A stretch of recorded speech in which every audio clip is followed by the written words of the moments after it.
Lasījums no Marka evaņģēlija 1. nodaļas. Un tie nāca Kapernaumā, un tūdaļ sabatā viņš, Jēzus, iegāja sinagogā un mācīja, un tie izbrīnījās par viņa mācību, jo viņš tos mācīja kā tāds, kam vara, nevis kā rakstu mācītāji. Un viņu sinagogā bija cilvēks ar nešķīstu garu, un tas brēca, sacīdams, kas mums ar tevi, Jēzu no Nāceretes, vai tu esi nācis mūs nomaitāt? Mēs tevi pazīstam, kas tu esi, Dieva svētais. Un Jēzus viņu apdraudēja, sacīdams, esi klusu un izej no tā, un to raustīdams un ar stipru balsi brēgdams, nešķīstais gars no tā izgāja. Un tie visi iztrūkās, tā ka tie savā starpā apjautājās, sacīdami, kas tas ir, kāda ir šī jaunā mācība, jo viņš ar varu pat nešķīstiem gariem pavēl, un tie viņam paklausa. Un tūdaļ viņa slava izgāja visapkārt pa Galilejas apgabalu. Un no sinagogas izgājuši, pie tūdaļ nāca Sīmaņa un Andreja namā ar Jēkabu un Jāni. Un Sīmaņa sievas māte gulēja ar drudzi, un tie viņam tūdaļ par to sacīja.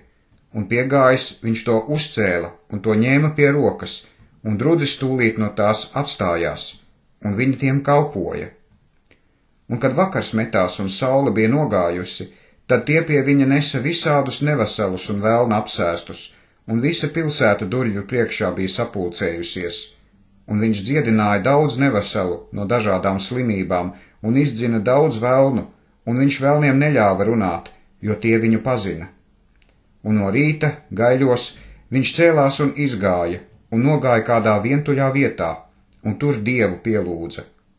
Un Sīmanis līdz ar tiem, kas pie viņa bija, meklēja viņu, un viņu atraduši, tie uz viņu sacīja, visi tevi meklē, un viņš uz tiem sacīja, noiesim tuvējos miestos, kā es tur arī dzen sludinu, jo tāpēc es esmu izgājis.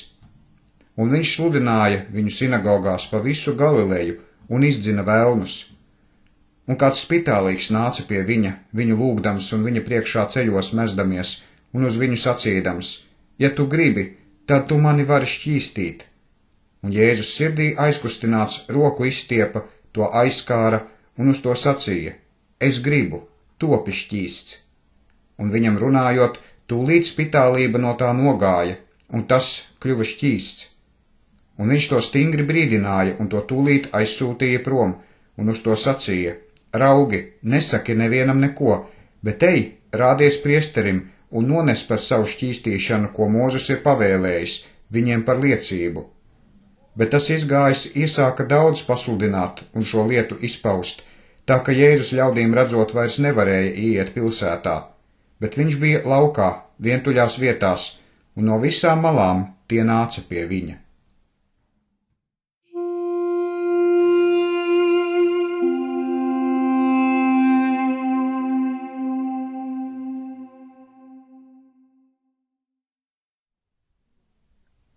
Lasījums no 2. Samuēla grāmatas 3. nodaļas. Un Dāvidam Hebronā piedzima dēli. Viņa pirmdzimtais bija Amnons no Jezrēlietes Ahinoāmas, un viņa otrs bija Kileāps no Abigailas, Nābala sievas Karmelietes, un trešais Absaloms no Māahas, Talmaja, Gešuras ķēniņa meitas, un ceturtais Adonijs, Hagitas dēls, un piektais Šafatja, Abitelas dēls, un sestais Itreāms no Eglas, Dāvida sievas. Šie dzima Dāvidam Hebronā. Kamēr nu karš bija starp Saula namu un Dāvida namu, tad Abners stipri turējās pie Saula nama, un Saulam bija blakus sieva bijusi, Ricpa vārdā, Ajas meita, un Išbošets sacīja uz Abneru, kāpēc tu guli pie mana tēva blakus sievas? Tad Abners ļoti apskaitās par Išbošeta vārdiem un sacīja, vai tad es esmu suņa galva, kas pie Jūdas turas? Tava tēva Saula namam, viņa brāļiem un viņa draugiem es šodien parādu žēlastību, un tevi neesmu nodevis Dāvida rokā, un tu man šodien noziegumu pārmet sievas dēļ. Lai Dievs Abneram šā un tā dara, ja es tā nedarīšu Dāvidam, kā tas kungs Jahve viņam ir zvērējis, noceldams valstību no Saula nama un uzceldams Dāvida goda krēslu pār Israēlu un pār Jūdu, no Danas līdz Beršebai. un tas Abneram ne vārda vairs nevarēja atbildēt, tā tas viņu bijās. Un Abners sūtīja savā vietā vēstnešus pie Dāvida un sacīja, kam tā zeme pieder, un sacīja, deri derību ar mani, redzi, tad mana roka būs ar tevi, atgriezt visu Izrēlu pie tevis. Un viņš sacīja, labi, es ar tevi derēšu derību, bet vienu lietu es prasu no tevis, proti, tev mana vaiga nebūs redzēt, pirms tu man nebūsi atvedis Mihalu, Saula meitu, kad tu nāksi redzēt manu vaigu. Un Dāvids sūtīja vēstnešus pie Išbošeta, Saula dēla, sacīdams, dod man Mihalu, manu sievu, ko esmu precējis ar 100 filistiešu priekšādām. Un Išbošets nosūtīja un to ņēma no vīra, no Paltuēla, Laiša dēla, un viņas vīrs gāja viņai līdz un iedams raudāja un pavadīja viņu līdz Bahurimai. Tad Abners uz to sacīja, ej, griezies atpakaļ. Tad viņš griezās atpakaļ. Un Abners bija runājis ar Izrēla vecajiem un sacījis, jūs citkārt Dāvidu esat meklējuši sev par ķēniņu, tad nu dariet no to, jo tas kungs Jahve uz Dāvidu ir runājis un sacījis, caur sava kalpa Dāvida roku es izpestīšu savus Izrēla ļaudis no filistiešu rokas un no visu viņu ienaidnieku rokas. Tāpat Abners bija runājis Beņamīnam dzirdot, un Abners nogāja arī Dāvidam dzirdot Hebronā runāt visu, kas Izrēlam un visam Beņamīna namam labi patika. Un Abners nāca pie Dāvida uz Hebronu, un 20 vīru viņam līdz, un Dāvids Abneram un vīriem, kas viņam bija līdz, taisīja dzīres. Tad Abners sacīja uz Dāvidu, es celšos un iešu un sapulcēšu visu Izrēlu pie sava kunga ķēniņa, ka tie ar tevi dar derību, tad tu varēsi valdīt pār visu, kas tavai dvēselē patīk. Tā Dāvids atlaida Abneru, un tas aizgāja ar mieru. Un redzi, Dāvida kalpi un Joabs griezās atpakaļ no sirjošanas un pārnesa lielu laupījumu. Un Abners nebija vairs pie Dāvida Hebronā, bet šis to bija atlaidis, ka tas ar mieru bija aizgājis. Kad nu Joabs un viss spēks ar viņu pārnāca, tad Joabam teica un sacīja, Abners, neradēls, ir nācis pie ķēniņa, un tas viņu ir atlaidis, ka viņš ar mieru aizgājis. Tad Joabs gāja pie ķēniņa un sacīja, ko tu esi darījis? Redzi, Abners pie tevis ir nācis, kāpēc tu viņu esi atlaidis, ka tas aizgājis? Tu gan Abneru neradēlu pazīsti, ka tas ir nācis tevi pierunāt, ka viņš vērā liktu tavu iziešanu un ieiešanu un izprastu visu, ko tu dari. Un Joabs aizgāja no Dāvida un sūtīja pēc Abnera vēstnešus, kas viņu atkal atveda no Sira sakas, bet Dāvids par to nezināja. Kad nu Abners uz Hebronu nāca atpakaļ, tad Joabs viņu veda vārtos klusu ar viņu parunāt, un tur tas viņam dūra vēderā, ka tas nomira par viņa brāļa Asahēla asinīm. Kad nu Dāvids to piecāk dzirdēja, tad viņš sacīja, es esmu nenoziedzīgs, un mana valstība tā kunga Jahves priekšā mūžīgi pie Abnera neradēla asinīm, lai tās nāk uz Joaba galvas un uz visu viņa tēva namu, un lai Joaba namā netrūkst, kam sēkla izpil, un kas ir spitālīgs, un kas pie spieķa staigā, un kas no zobena krīt, un kam maizes trūkst. Tā Joabs un Abišejs viņa brālis nokāva Abneru par to, ka tas Asahēlu, viņu brāli, bija nokāvis kaujā pie Gibeonas. Tad Dāvids sacīja uz Joabu un uz visiem ļaudīm, kas pie viņa bija, saplēsiet savas drēbes un apvelciet maisus un žēlojieties Abnera pēc. Un ķēniņš Dāvids sekoja aiz Abnera šķirsta. Kad nu Abneru apraka Hebronā, tad ķēniņš pacēla savu balsi un raudāja pie Abnera kapa, un visi ļaudis raudāja. Un ķēniņš žēlojās par Abneru un sacīja, vai Abneram bija jāmirst, kā mirst nelietis? Tavas rokas nebija saistītas, nec tavas kājas liktas vaļa pinekļos. Tu esi kritis kā krīt no laupītājiem. Tad visi ļaudis vēl vairāk par to raudāja. Un visi ļaudis nāca aicināt, lai Dāvids maizi sēstu, kamēr vēl bija dienas gaisma.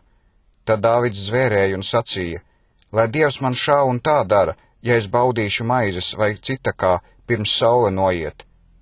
Un visi ļaudis to dzirdēja, un tas tiem labi patika. Viss, ko ķēniņš darīja, tas visiem ļaudīm labi patika. Un visi ļaudis un viss Izraels noprata tai dienā, ka tas nebija nācis no ķēniņa, ka Abners Nera dēls bija nokauts. Un ķēniņš sacīja uz saviem kalpiem: vai nezināt, ka šodien liels kungs un augsts vīrs ir kritis Izraēlā?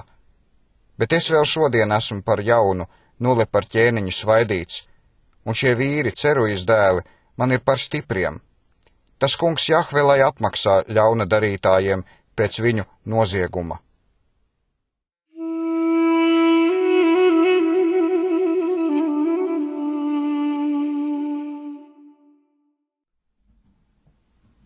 Lasījums no Daniēla grāmatas 2. nodaļas. Un Nebukadnecera valdīšanas 2. gadā Nebukadnecers redzēja sapņus. No tiem viņa gars iztrūkās, ka viņš no miega uzmodās. Un ķēniņš pavēlēja atsaukt gudros un vārdotājus un pareģus un kaldējus, lai tie ķēniņam izstāstītu viņa sapņus. Un tie nāca un stāvēja ķēniņa priekšā, un ķēniņš uz tiem sacīja: es esmu redzējis sapni, un mans gars ir iztrūcināts, un es gribu to sapni zināt. Tad kaldeji uz viņu sacīja kaldejiski: lai ķēniņš dzīvo mūžīgi, saki saviem kalpiem sapni, tad mēs to izstāstīsim. Ķēniņš atbildēja un sacīja kaldejiem: mans vārds ir teikts, ja jūs man nedarīsit zināmu sapni, kā tas izstāstāms, tad jūs tiksit sasisti gabalos, un jūsu namus darīs par mēslu čupu. Bet ja jūs man darīsit zināmu sapni, un kā tas izstāstāms, tad jūs dabūsiet dāvanas un mantas un lielu godu no manis. Tādēļ dariet man zināmu sapni, un kā tas izstāstāms. Tie atbildēja 2. reizi un sacīja: lai ķēniņš saka saviem kalpiem sapni, tad mēs to izstāstīsim. Ķēniņš atbildēja un sacīja: tiešām, es nomanu, ka jūs tikai laiku gribat vilcināt, jo jūs redzat, ka mans vārds ir teikts. Bet ja jūs man sapni nesakāt, tad jums nāks tā nospriestā sodība, tāpēc, ka jūs esat apņēmušies manā priekšā runāt melus un nieku vārdus, tiekams laiks paiet. Tāpēc sakiet man sapni, tad es atzīšu, ka jūs arī varēsit man to izstāstīt. Tie kaldēji ķēniņam atbildēja un sacīja: neviena cilvēka nav virs zemes, kas ķēniņam to lietu varētu sacīt, un nav bijis neviens liels un varens ķēniņš, kas tādu lietu būtu prasījis no kāda zīlnieka vai vārdotāja vai kaldeja, jo šī lieta, ko ķēniņš prasa, ir par daudz grūta, un cita neviena nav, kas ķēniņam to var darīt zināmu, kā dievi vien, kas pie cilvēkiem nedzīvo.